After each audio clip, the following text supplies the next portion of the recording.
finir plus tard, mais c'est bon. 17h24, je suis déjà chez moi, c'est tranquille. Odeur, ça fait 2 ans que tu es sur mon dos. Toi et une petite page de merde. Vois-tu, Dieu m'a donné un don.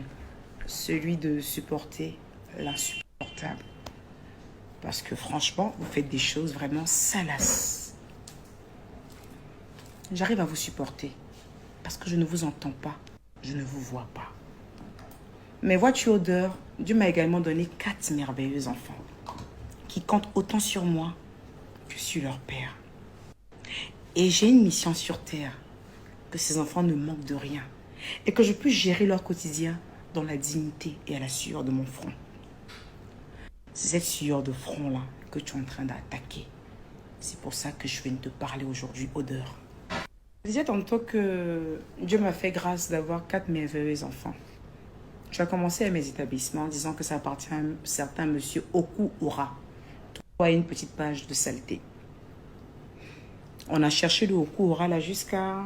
Je le cherchais même hier, s'il peut m'avancer au moins 2-3 millions, parce qu'il y avait certaines choses à terminer. Je ne l'ai pas vu, j'ai dû sortir mes millions.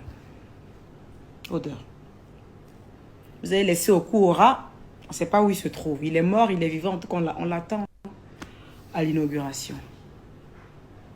Là maintenant, vous attaquez maintenant ma marchandise. J'ai entendu que vous avez même commencé même à attaquer ne serait-ce que ma marque de vêtements que vous n'avez pas encore vue. Est-ce que c'est du UK? Est-ce que c'est du temps? Est-ce que c'est du temps? Dis-moi, Odeur, ta mission sur cette terre, c'est quoi? Tu es né pour moi. Venir détecter le faux du vrai. Je viens d'apprendre que tu vends des sacs de contrefaçon. Donc, je ne peux pas dire que tu luttes contre la... Donc, je peux pas dire que tu luttes contre la contrefaçon. Parce que tu vends de la contrefaçon, tu proposes de la contrefaçon. Et toi-même, tu es une contrefaçon. Parce que un être humain qui a l'image de Dieu ne ressemble pas à ça. Quand je parle de ça, je parle de toi. Tu es ni homme, ni animal, ni rien. On ne sait pas ce que tu es. Tu es bizarre, tu es chelou. Je me rappelle la première fois qu'une personne qui était auprès de moi, que tu appelais ton papounet, t'a vu. Il m'a demandé, elle est malade. Et dans son tout qu'elle a là. Donc toi-même, tu es une contrefaçon. Tu luttes avec quoi? Tu luttes avec quoi? En tant que personnalité publique, c'est normal qu'on te critique. Il faut accepter les critiques, autant négatives que positives. Mais toi, tu fais quoi? Tu fais de la sorcellerie, Odeur. Odeur, je t'ai ramassé dans les commentaires. J'ai vu une petite saleté qui se faisait descendre parce qu'elle m'aimait de trop. Je t'ai... Donc, soi-disant, m'aimait de trop. Mais non, en fait, c'était juste une petite perdue qui avait un besoin d'évacuer son venin. Elle a eu une vie hyper compliquée.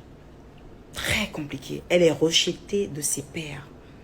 Et donc, quand j'ai pensé que cette fille me défendait ou m'aimait trop, en fait, c'était sa manière, en fait, d'éliminer son venin. D'insulter des gens. Souvent, tu la regardes, elle insulte des personnes même qui ne m'ont rien fait. Tu te dis, mais attends, c'est quoi le délire, en fait? Donc, un matin, elle a commencé à m'appeler beaucoup. Oui, elle ne l'est plus décrochée. C'est là où est parti le problème de Odeur. Elle m'a pris pour cible. Elle s'est dit, bah tiens, je peux devenir une grande influenceuse. Je peux devenir la prochaine Emmanuel Keïta des bas-quartiers. Être influenceuse, c'est pas seulement allumer sa caméra et piailler. Il faut de l'éducation. Il faut du charisme. Il faut de l'intellect. Il faut des plans de carrière. Tu n'as rien de tout ça. La seule chose que tu as en trop dans ta vie, c'est... Donc, la seule chose que tu as en trop, c'est ta dentition. Qui t'empêche de t'exprimer, qui t'empêche de manger, et peut-être même qui t'empêche de réfléchir, et même de grandir. Depuis hier, je m'adonne à un petit jeu auquel j'ai pas l'habitude. Prouver des choses. Vous avez tout dit de moi. Elle porte de la contrefaçon. Mais j'ai trouvé un peu absurde, en fait, de venir prouver que je porte de la marque et que j'ai payé à tel 1000 €. Parce que j'en ne suis même pas fière. Quel exemple on donne à la jeunesse à payer des chemisiers même à 1400 €? Il y a quelle fierté même à ça? Juste quand tu viens prouver que c'est ça. Les gens que je fréquente connaissent ce qui est vrai et ce qui est faux. Et c'est ces gens-là que je fréquente, en fait. Donc, je ne sais pas à quel moment je me mets sur Internet, en fait, et puis en mode, tu prouves que non, hein, j'ai payé ça à l'attente. Regarde, même la vidéo quand je payais. C'est de la bêtise. Mais en revanche, le business d'autrui, d'une maman célibataire comme moi, Odeur, quand même, t'es méchant. Donc, tu es méchante. Tu es foncièrement méchante. J'ai essayé de te comprendre au départ, même que je me rappelle que je disais à mon avocate, mais au lieu de lui donner peut-être une sanction de prison, quand je pensais que la justice allait vraiment comprendre, pourquoi on l'emmène pas à l'hôpital en fait? Parce que bon, pour moi, tu es névrosée. Pour moi, tu as un problème mental. Je pense que tu es plus une malade mentale qu'une méchante en fait.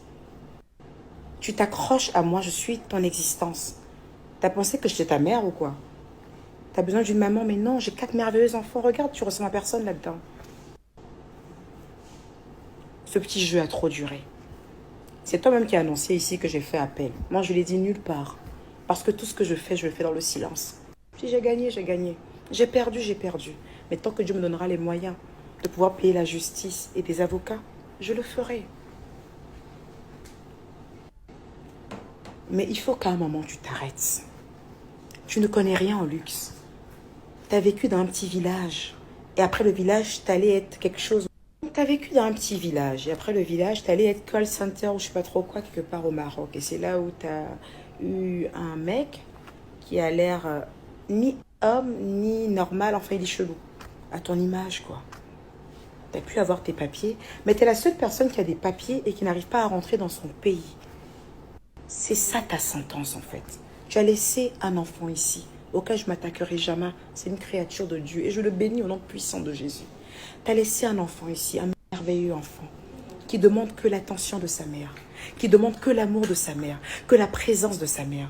Tu es incapable de faire venir cet enfant malgré un mariage avec un blanc. Tu es incapable de lui offrir des vacances, ne serait-ce même qu'au Sénégal, où tu peux aller le retrouver. À toi seul, tu t'es mis une corde au cou. À toi seul, en fait, tu t'es mis un fichier à force de t'occuper de la vie des gens. Au moment qu'on a la grande gueule et autant de dents, on n'a peur de rien. On vient en Côte d'Ivoire et on affronte. Tu vois toute la différence entre toi et moi. Mon premier bonheur, ce sont mes enfants. Ils sont auprès de moi. Je veille à leur épanouissement. Et je me préoccupe que d'eux, même quand je suis à distance. Ta seule préoccupation, c'est moi, Emmanuel Keïta. Mon teint, ce que je porte, ce que je mange, quand je voyage. Est-ce que tu vois comment ta vie, elle est pitoyable? Alors qu'il y a un petit être, quelque part au village, ici, en Côte d'Ivoire, qui demande que ton attention. Et cette attention-là, tu la portes sur moi. Une personne qui ne te considère pas. Pourtant, je suis quelqu'un qui prie beaucoup. Mais c'est bizarre que dans mes prières, même en tant qu'animal, je ne te considère pas. Que Dieu me pardonne. Ce côté-là, il faut vraiment qu'il me pardonne. Je te considère comme rien, même pas comme un vase. Essaie de jeter ton deuil au Lucieux, ton enfant. C'est lui qui a besoin de toi. Il a besoin de te voir, de t'entendre. Il a besoin que tu lui parles, que toute ton énergie soit focus sur lui. Moi, je ne veux pas de ça. Donc, voilà. Ta vie est faite de souffrance. Tu as dit que tu as gagné un procès. Tu devrais en sortir la tête haute. Et passer à autre chose. Mais tu ne peux pas. Tu ne peux pas tenir un blog. Tu n'as pas de charisme. Tu n'es pas éloquente. Tu n'es pas jolie à voir. Quand on te regarde, ça donne la nausée.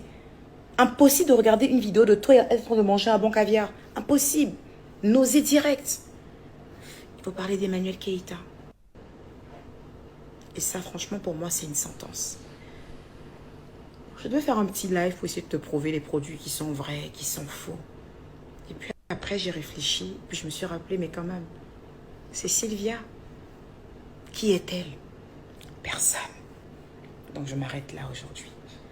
J'ai une émission à animer. J'ai un brunch à organiser. J'ai une inauguration d'établissement à faire. J'ai un livre à sortir. J'ai tout... Que... Voilà, je m'arrête là. Dieu m'a fait la grâce, en fait, d'avoir les personnes qui me suivent, qui sont de grandes dames, de grands hommes, qui viendront dans mes stores et qui pourront démonter à eux-mêmes des mensonges au travers de leurs achats. Tu n'es personne pour qu'on puisse se justifier face à toi. Les gens qui t'écoutent sont tout aussi personnes que toi. Donc tu pourras continuer à tambouriner. Tu vas faire avec moi, vu et ignoré. Hein, la petite saleté.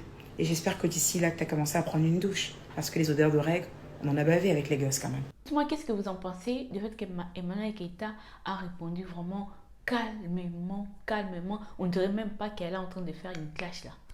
Calmement. Ça donne envie de l'écouter. Donc, prenez soin de vous.